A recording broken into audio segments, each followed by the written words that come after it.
What's up, guys, and welcome to SkillCap's solo carry picks for patch 11.2. These champions are all completely broken right now and are the best picks you should be spamming to get yourself some of that sweet free low. Alright, so with that all being said, let's start off with our picks for top lane. Darius is the first pick our analysts recommend as the number one carry top for 11.2. Even after the nerfs this patch, he's still the king of the top lane. It feels like no matter the meta, this champion is always on top, and that hasn't changed at all for this season. Stridebreaker, the new mythic item introduced in preseason, has taken Darius to even greater heights with the gap closer the item provides. Stridebreaker helps to shore up Darius' main weakness of being kited and makes his sticking power so much more insane. Once you get a lead going with Darius, he has some of the best ability for any top laner to roll with that lead and just start 1v2ing with ease. If you can learn his early game and consistently get advantages, then you will skyrocket up the ranks in no time. Let's run down Darius' setup to ensure you're playing him optimally. For the build, rush a Stridebreaker into Sterak's and then Deadman's. Conqueror is by far Darius' best keystone. Pair it with Resolve secondary, taking bone plating and unflinching. Our second solo carry top laner is Camille. Like Darius, Camille has also been really liking the Season 11 item changes. The new Ravenous Hydra and Sterak's allow her to scale like an absolute monster. More and more players have started to adapt the Korean Camille playstyle of running Ignite with Teleport, which has led to great results. The Ignite allows for you to have so much more kill threat early on, and since Camille already has a long-range gap closer in her kit, the flash isn't as vital for her as it is for other champions. A really sleeper OP item that makes Camille even stronger for this patch is Lucidity Boots. The haste buff it got going from 15 up to 20 has made the item so much stronger, and in Korean high elo, Lucidity Boots are outperforming Steel Caps and Merc Treads by a long shot. With your Trinity Force, Ravenous Hydra, and Lucidity Boots, you'll have 60 haste, which is equivalent to 38% CDR. This makes your mid-game spike that much more deadly. To recap the full build, it's a Trinity Force rush against squishies and Divine Sunderer against tanks or bruisers. Pick up Ravenous Hydra second and Sterak's third. Her best keystone is almost always Grasp, but you can run Conqueror in easy matchups. Secondary runes will be Inspiration with Free Boots and Biscuits. Making our way to the jungle, our first pick for 11.2 is Kha'Zix. Some way, somehow, Ka dodged the nerf bat to start off Season 11, and you should be taking advantage of that. He's by far the best assassin jungler that you can play. What makes him so oppressive is his ability to start one-shotting without a care once he gets a small advantage. Almost his entire burst combo is point and click, so there's very little outplay potential against a fed Ka. As if having Invis from his ult wasn't already really insane, the Invis from Duskblade now makes this champion so much more disgusting. After you rush that Duskblade, there are many second item options. The Collector is a really good snowball pickup, Youmuu's for some extra mobility, and Edge of Night for some defense. Whichever of these three you don't build second, you can look to pick up third. Dark Harvest is the best keystone for Kha'Zix, and combine it with Sorcery secondary, taking absolute focus and water walking. Running a rampage on the Rift for the past few months has been Hecarim, and even after a few nerfs, he's still a solo carry god.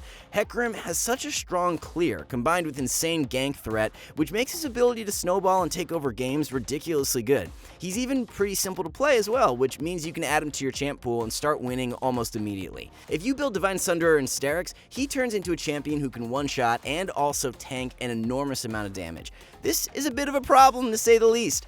Trinity Force is still a great option too if you're snowballing really hard, and then after you build Sterak's second, Death's Dance is a great third pickup.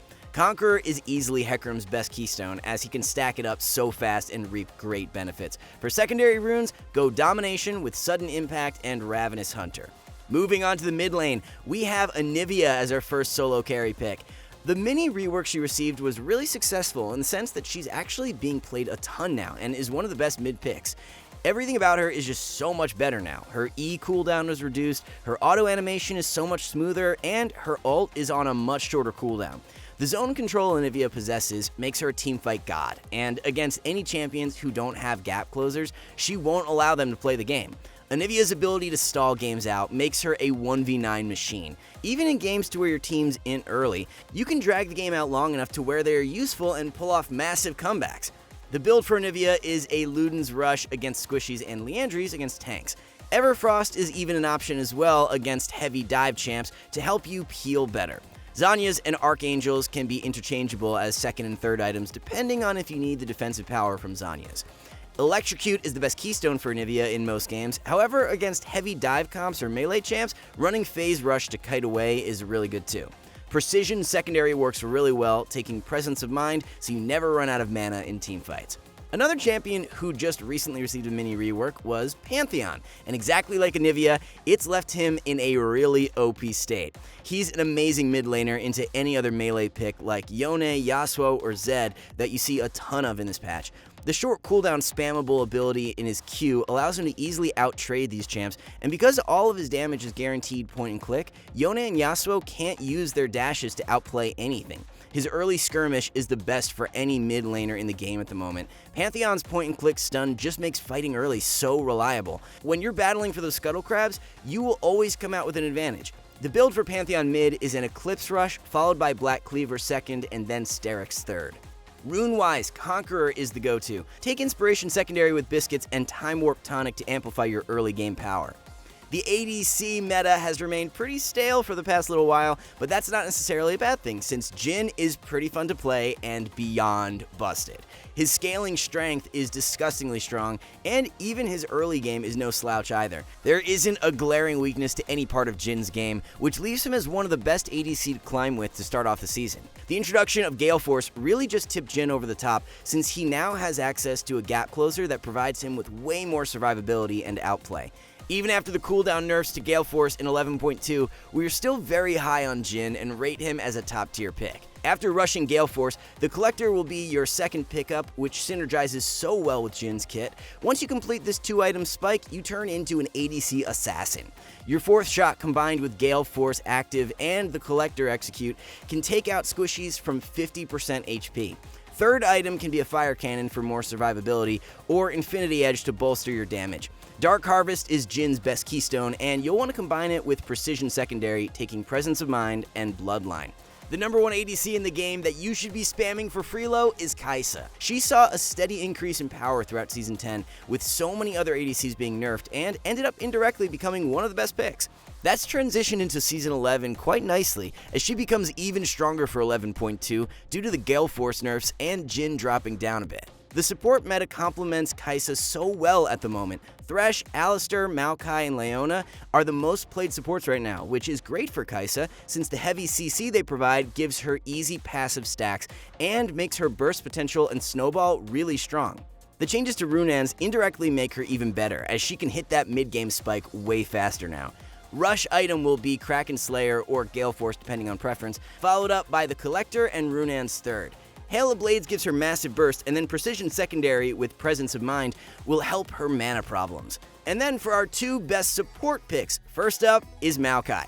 He was one of the most underrated supports for most of Season 10, and then all of a sudden people finally started to pick him up. His sapling damage is super insane with Imperial Mandate and Demonic Embrace, which allows him to chunk squishies to half HP and provide his team with amazing zone control. Maokai's gank assist is another reason to why he's a solo queue monster. Nothing can really beat a point-and-click route into a knockback to catch the enemy ADC out of position. One tip in regards to your ability maxing is that you want to max your W out second. This is what almost all high elo Maokais are doing right now, but many low elo players are still maxing Q second. Of course, max your E out first. Like we mentioned earlier, the build is a Mandate Rush into Demonic Embrace, and then third item is most often Zhonya's. Pick up an Oblivion Orb somewhere in between if you need healing reduction. Runes are Aftershock if you want some extra tankiness, or Comet for more poke power. Against other melee supports, Aftershock is generally better, but versus squishies, Comet is great. Secondary runes are Biscuits and Time Warp Tonic. I guess Riot didn't sell enough skins on her release because Seraphine has been buffed a couple times now, and as a result, she's one of the best solo carry supports. The combination of raw damage and utility is what really puts her above most other supports. Her ultimate is one of the strongest pick tools in the game and can single-handedly win you games on a regular basis if used correctly. You can do a lot of different things with your build on Seraphine. Imperial Mandate into Rylai's and Staff of Flowing Water is a more aggressive build path that gives you lots of damage. Rylai's second item synergizes nicely with Seraphine's E, as the slow from Rylai's causes her E to root every time. For a more supportive build, Moonstone Renewer into Staff of Flowing Water and Ardent is what seems to be most optimal and what most high elo Seraphines are really liking. Guardian is very underrated as a keystone on Seraphine and should be prioritized against melee supports. Against ranged supports, Summon Aerie is the better choice. So that's going to be all for today, guys. Now you're all up to date with the most OP picks to abuse for the start of Season 11. So you don't miss out on any of our future videos, please remember to subscribe and turn on those notifications. Thank you all so much for watching, and we will see you next time.